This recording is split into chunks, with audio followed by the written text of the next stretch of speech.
¿Quieres ver cómo se siente vivir la buena vida? Solo date una vuelta en el Kia Telluride X Pro 2024.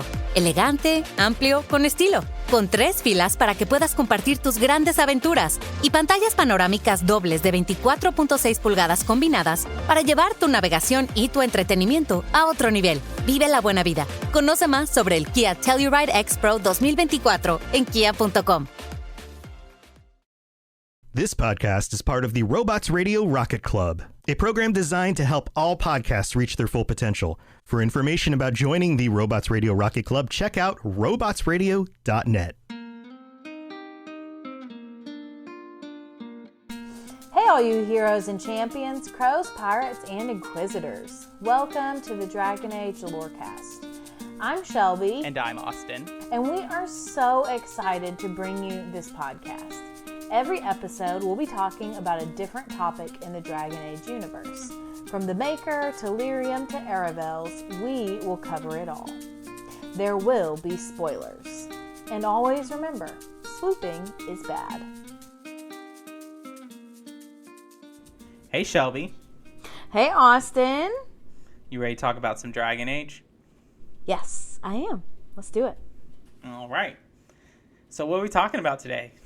Well, today we're moving into a totally new topic. We're still in factions, of course, but for the past month or a little bit more, I think, we've been talking about groups that have been affiliated or associated with the Chantry, such as the Chantry itself, the Imperial Chantry, Templars, Seekers, you name it. All of them.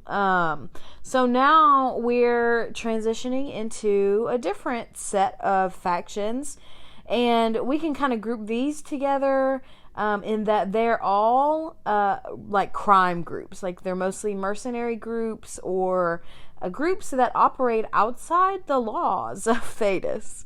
So today we're starting with 2 in 1, and we're going to be talking about the Carta and the Coterie. Ooh. I'm sure you should be really excited to talk about the Coterie because they came in your favorite game. They did. I'll be quite honest with you, and this I'll take the shame of this from the Dragon Age community. I thought the Carta and Coterie were the same thing with just different names. That's ridiculously absurd, but okay. I'm just going to skip over that. Pretend well, I was wrong. Say it. yeah. Well, let me just dive into my fun facts since you don't know. The Carta, we're going to start with the Carta. The Carta is a powerful and ancient dwarven crime syndicate. They are dwarven. And they're headquartered in Dust Town in Orzammar. And we first come into contact with them in Dragon Age Origins.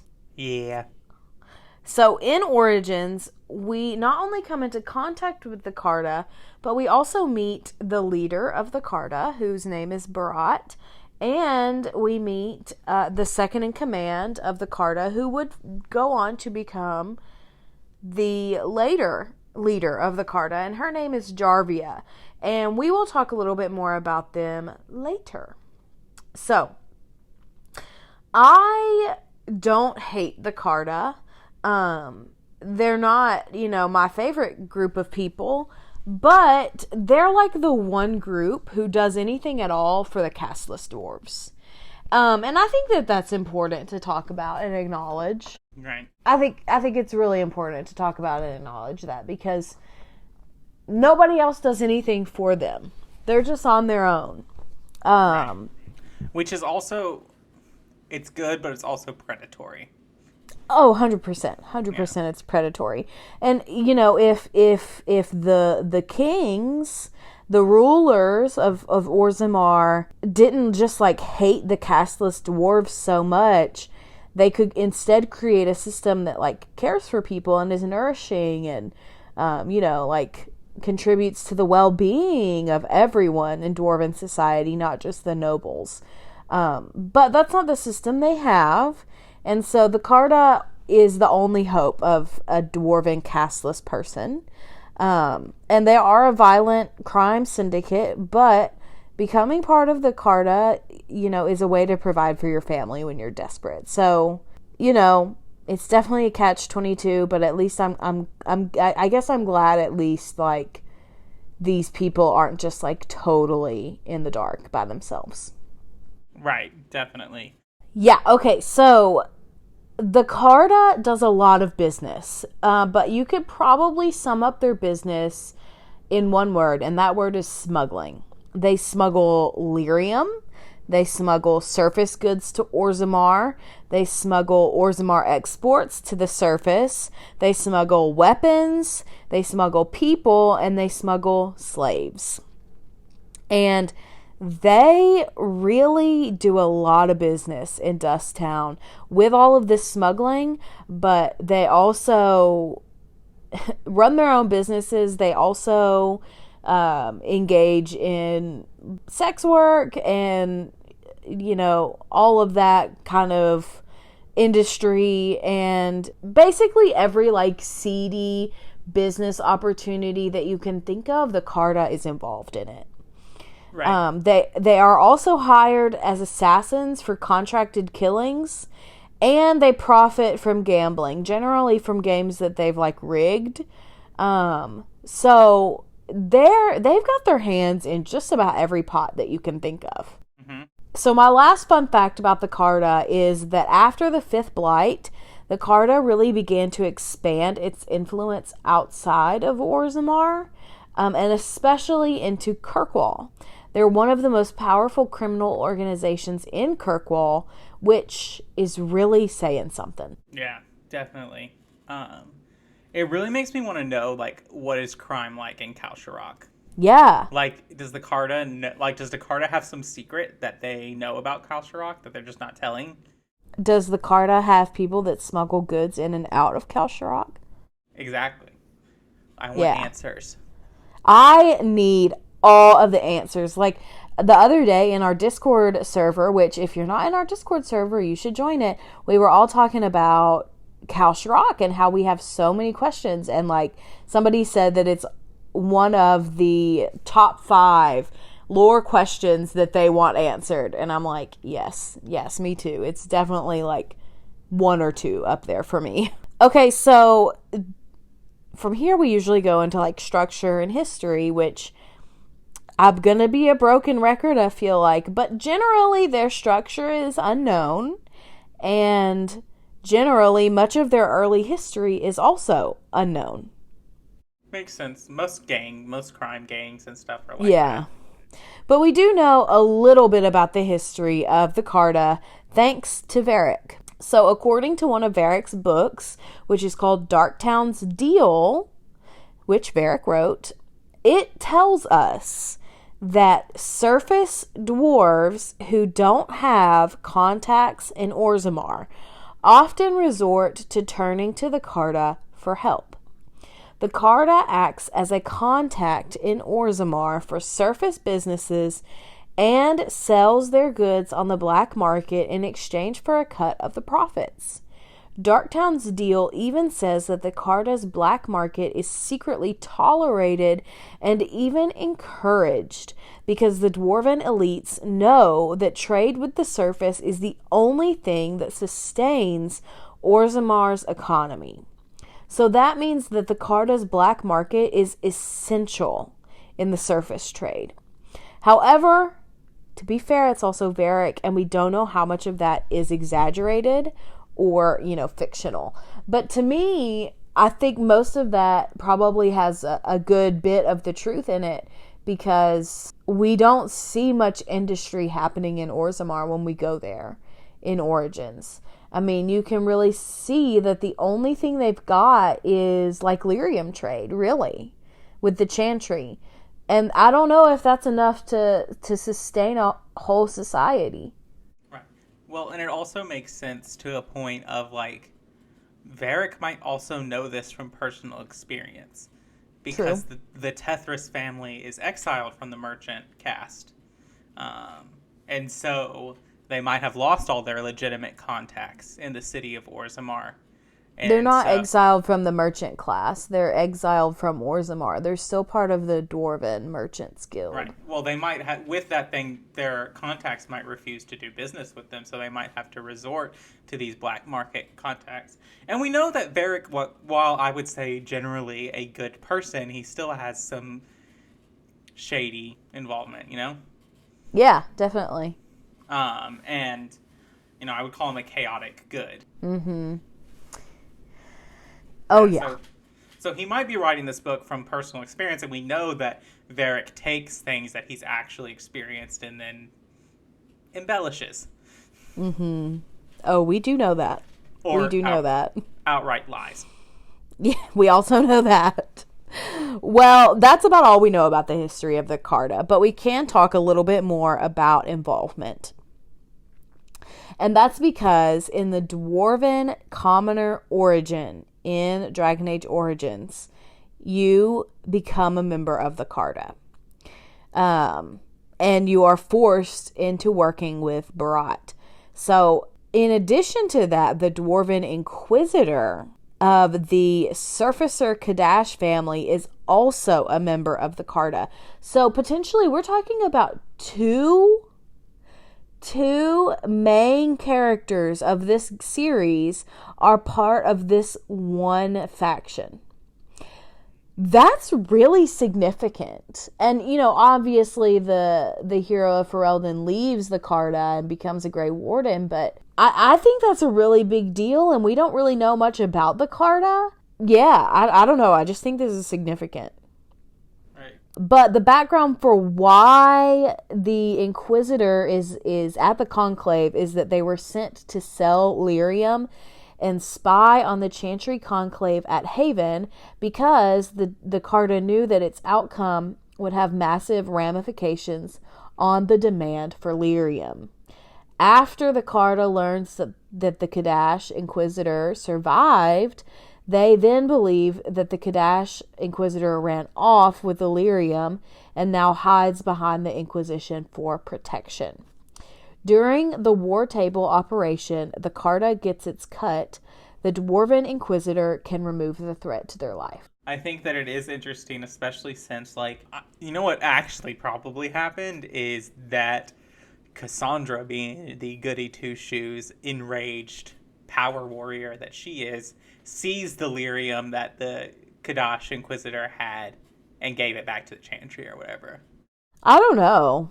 I don't think she would do that because, like, what Chantry is she going to give it to? The Divine is dead. I guess that's true. Well, she Is probably... she going to give it to herself?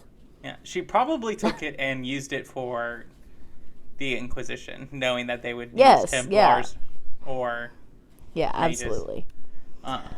It's just interesting because they love to give, like, the dwarven backgrounds, for lack of a better word, I'm going to use Mass Effect term, a more renegade personality start. Mm-hmm. You know, like... That's true. That's true. That's so true. Or I always play my dwarves as goody goods, and, like, when I played the Dwarven Commoner origin, I, like, was, like, trying to, like, the Carta was, like, my last resort. Like, I wanted to get my family out of Dusttown, and I was using the Carta, and I would use any means necessary to get out or take a bigger cut than the Carta was giving me. Yeah. That's a good point. Whereas, like, I'm now thinking about this, like, I feel like the human origins, human starts are always goody two-shoes. Like, humans never do anything bad or wrong. I mean, look at Kuzland. And then the elves are neutral. And I feel like we can't judge the Kunari because we've only had one. Yeah. But anyway, let's get back to the Carta for a little bit. So in the Legacy DLC in Dragon Age 2, we find out that there's one branch of the Carta who is seeking to bring the blood of the Hawk to release, quote, an ancient evil, end quote, in a Grey Warden prison in the Vimark Mountains outside of Kirkwall. Hawk then checks with Varric, who says that his contacts say that this particular branch of the Carta has been acting very strangely.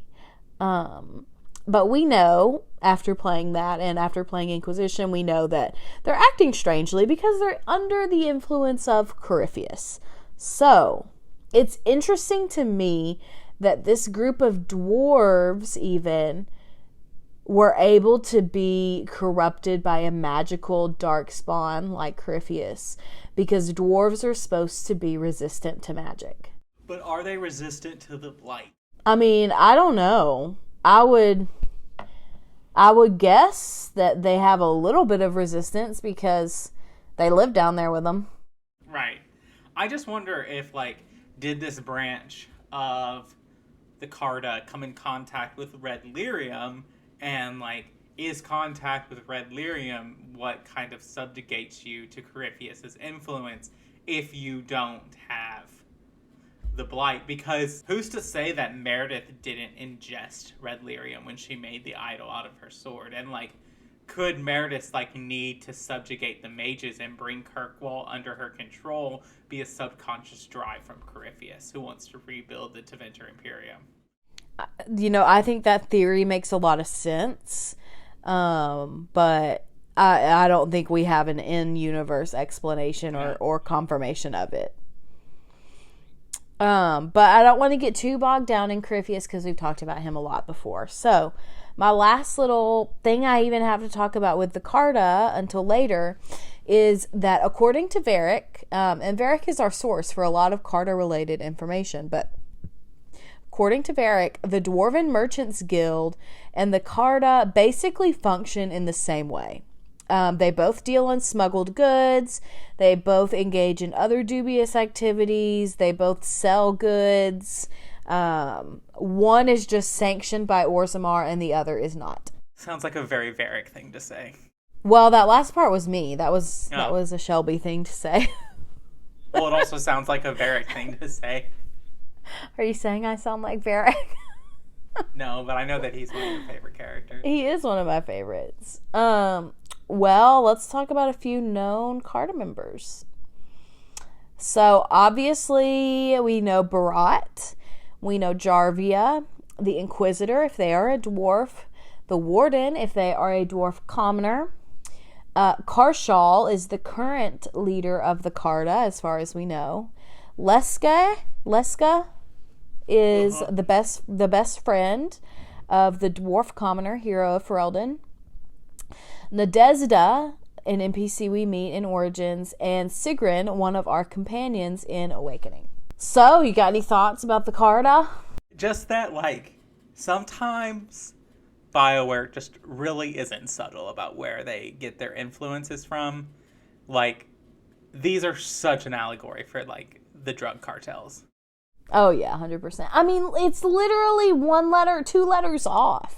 Right, it's like... Carta, cartel, I mean, like, come on. Come on. Like, yeah, no, that's fair. That's very fair. My thoughts are less about the Carta and more about the dwarves in general. And that's just that I want more dwarven content in DA4. Like, badly. I want a dwarven companion in addition to Varric, if Varric is a companion. I want a dwarven romance, a full dwarven romance. I mean, I'd settle for just those 2 things, but yeah. What if Bianca is a companion? Immediately no. I want Laura Bailey to voice another Dragon Age character besides Bianca. That's what I want. She deserves more from this franchise. Do you hear that, BioWare? She deserves more. They ain't Amazon. They ain't listen to us. Well, who knows? Anyway, yeah, I just want more dwarven content. I want to know all the answers to Khal Sharok. Like, let me go. We've gone into the deep roads in every game. Let me go to Khal Sharok, please. Please? Please and thank you. Okay. Let's take a break. Before we move on to the coterie. All right. So, I'm still trying to wrap my mind around this. I'm listening. Ah, you've returned. A letter arrived for you. So, welcome to the middle of the show where we talk about everything that's going on with the podcast. We do want to remind you that we do have a Patreon set up. You can go to the link found in the episode description and support us at various different tiers. We are very gracious for your support. And so, as always, we read our first 5 patrons on the list of every episode. So, Shelby, do you want to read that for us? Yes, I will definitely read our patrons out. Our patrons are Lisa M, Genesis, Derek B, Fletcher M, and Zuba. Thank you all for being our patrons. We're so thankful for you. And if you would like to support us in other means that are not financial, we totally want to encourage that. And the best way to do that is to go into either Apple or Spotify and leave us reviews. You do not have to listen to your podcast there to leave us a review there. On Apple, you can leave us a review with some words, and if you do that with 5 stars, we'll read them out on the podcast on a future episode. Shelby, do we have a review to read today? We do not. No, we don't. And also, we would like to remind you that we're still doing our Show Us Your Heroes, Hawks, and Heralds. So if you have those, you can email them to us, reach out on Twitter, come join our Discord, which you can find in the episode description. And if you haven't joined our Discord, we would love for you to come join that. One of the reasons we do this is so that we can talk to people about Dragon Age and video games and all of that wonderful stuff of why we do this podcast, to meet other gamers and other people who love Dragon Age and want to talk about it. Yeah, and if you're not in our Discord community, you're totally missing out. Like, no offense, but we talk about a lot of the Dragon Age lore. So come on over and join us. Yeah, definitely. All right, Shelby, you ready to move on? Yeah, let's talk about the Coterie. My friend. You fear barbarians will swoop down upon you. Yes, swooping is bad. Yeah, this is gonna be fun. This one will be a little bit shorter, I think. Yeah. Just because we don't know, again, we don't know a ton. But we know a little. We do know a little, and that's why we're talking about it.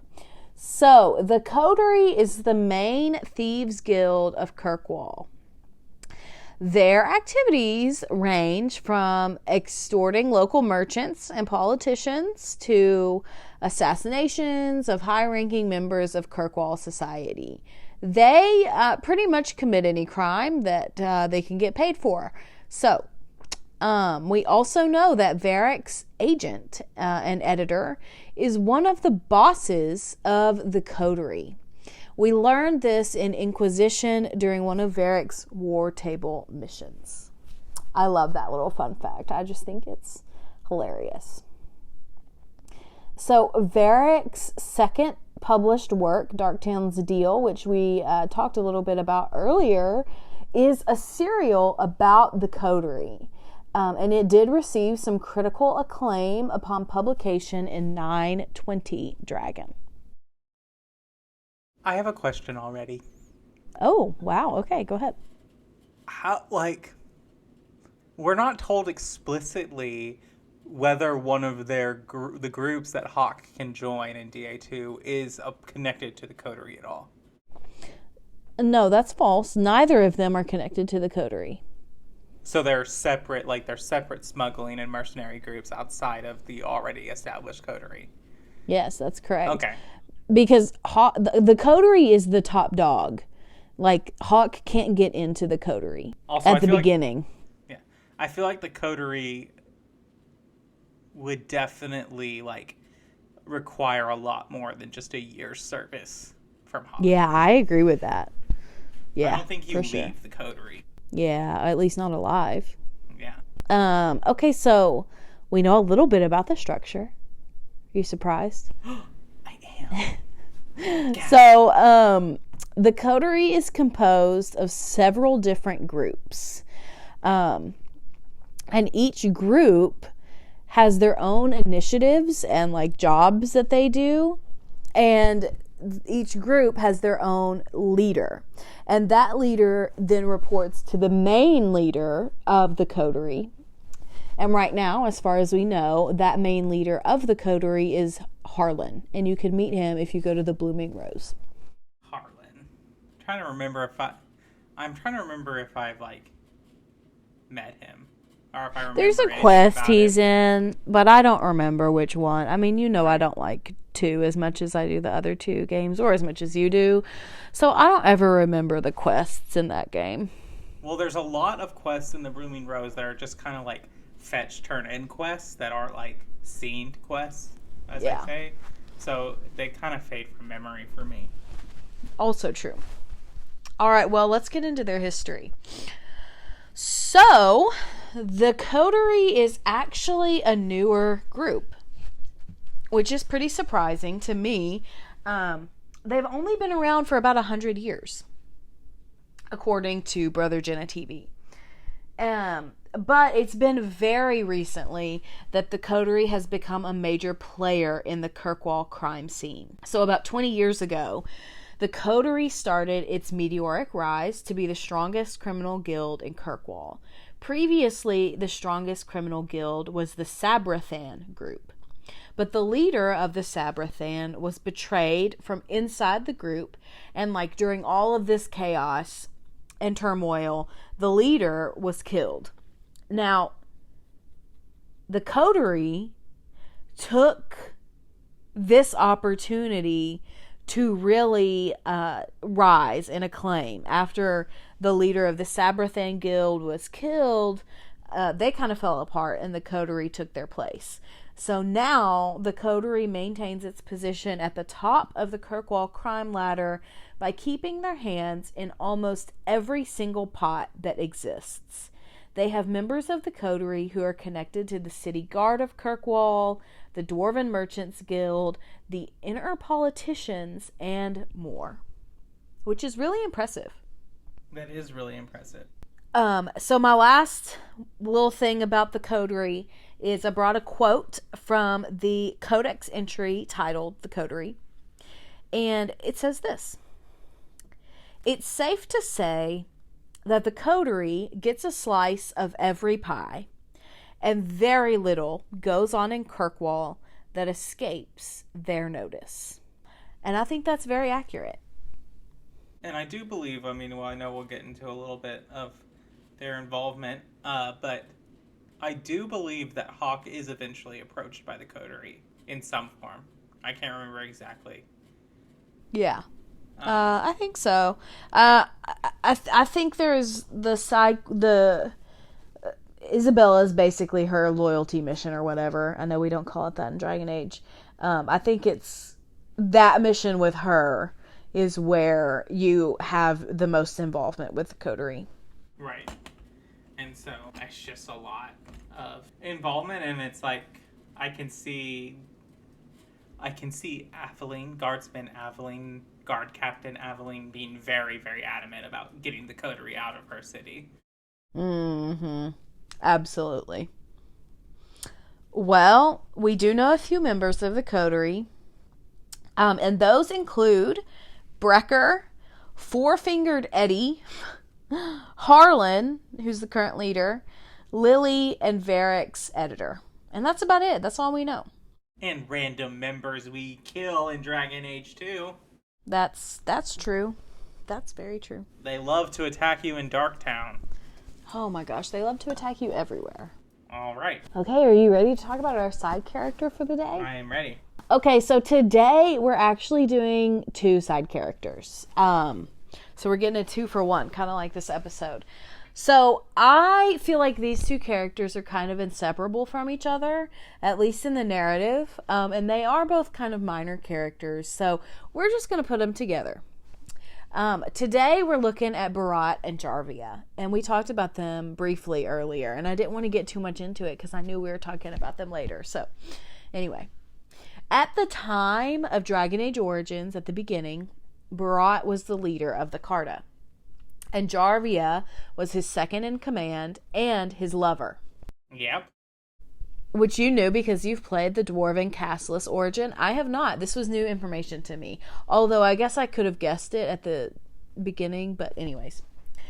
So Barat employs a lot of castless dwarves who generally join his ranks out of desperation. The dwarf commoner Hero Ferelden and Leska work for Barat as hired muscle, like we talked about earlier. And they basically just intimidate and kill anyone who dares to cross Barat. But in addition to hiring men as muscle and warriors, Barat also hires a lot of women. And their job is basically as a noble hunter. So you might be wondering what a noble hunter is. That's a weird title. That's a weird job, right? Well, essentially, a noble hunter means that you are a person who is paid a salary to go and seduce a noble dwarven man, get pregnant with the noble's child, and then this way the child takes on the noble class of the father. The mother most likely gets to raise the child, and Barat then has an in into the noble class. Yeah. And they pass him off as Uncle Barat. And this is what happens, or what is actually happening in the Dwarven Commoner origin, and spoilers for that kind of origin, but your sister is basically one of these noble hunters, and the noble she's hunting is Prince Balin. Yeah. Exactly. So, Barat tasks the dwarf commoner and Leska to deal with a smuggler that's holding out on him. And once that's dealt with, Barat gives them a job to rig a proving match by drugging someone to secure victory for this guy named Everd.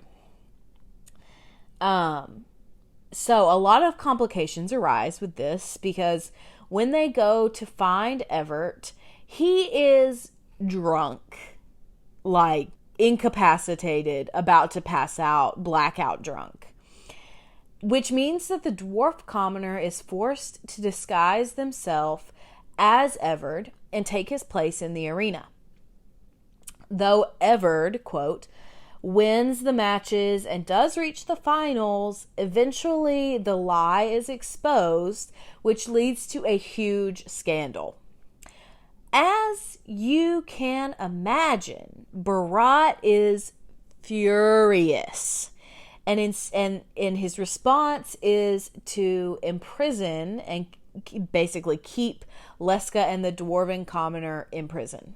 But the duo does manage to escape their cells, and they are able to confront Barat in his chambers, and they kill him, which leaves the Carta with no leader. This is where Jarvia comes in. After Barat's death, she takes over as the leader of the Carta. And unfortunately, we don't know a lot about her life before this, but we'll tell you what we do know. So, both Prince Balin and Lord Harrowmont task the Warden in eliminating Jarvia and the Carta in general, but especially Jarvia, because she is a terrifying leader.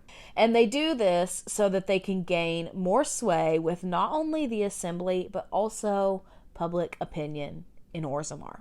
And that's about all we know about Jarvia and Barat, but I think that they're a really important couple, just because, I mean, they were two leaders of the Carta. Even though Jarvia has a short reign, they're both really important. I mean, the Carta, as we've established, is a pretty wide-reaching criminal organization, so they have a lot of power and at least a significant bit of sway in Thedas. So, I think they're pretty important. But before we close out for the evening, I have one little fun fact about Jarvia and Barat.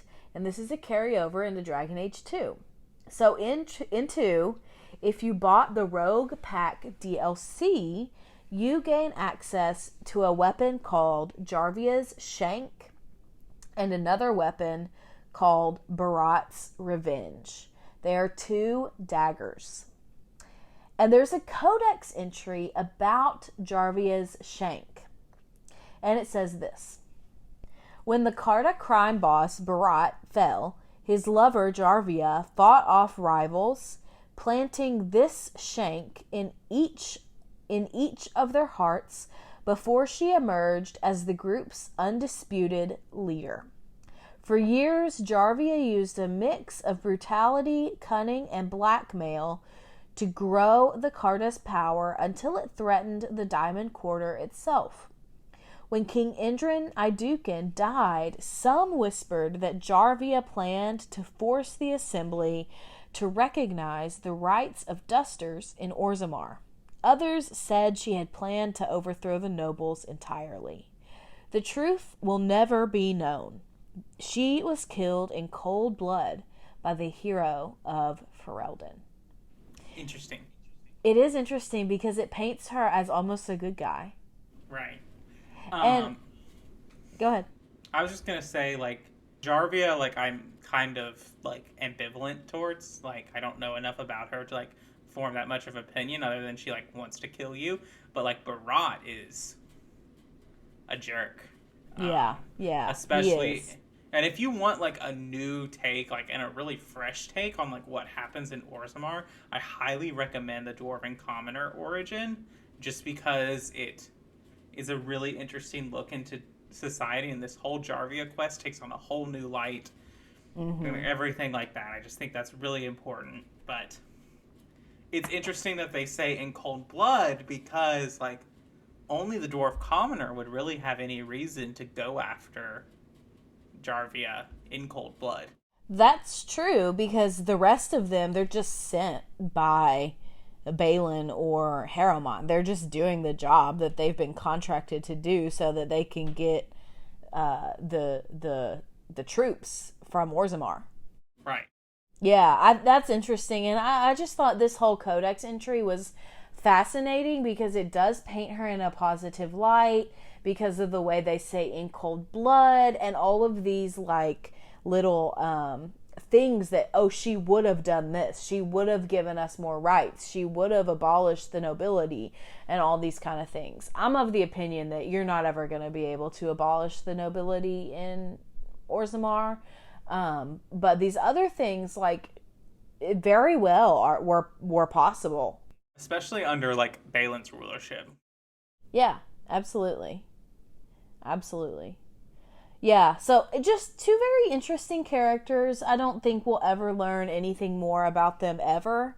But I do think that they are a good addition to the lore. And, I think minor NPCs like this make the world feel fuller. And so I really appreciate that BioWare takes the time to not only craft characters like this with motivations and like reasonings and, ambition and stuff, but also that they care enough to put a reference to them in the next game.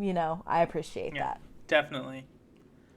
So you have anything else about the Carta, Coterie, or Jarvia and Barat? I don't think so. I think the only thing I just have left to say is that I want more Dwarven content. Always more Dwarven content. Yes, please. All right. Well, thanks for listening to the Dragon Age Lorecast. We'll see you next time.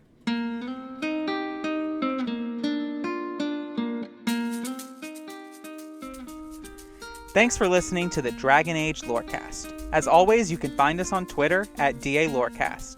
If you have any lore questions, topics to unpack, or side character suggestions, email them to us at dalorecast@gmail.com.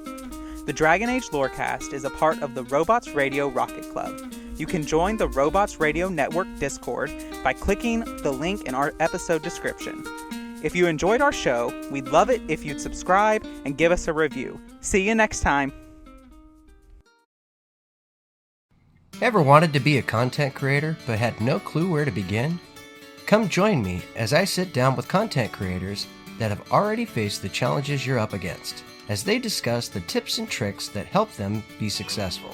Here on The Content Creator's Guide, available wherever podcasts can be found.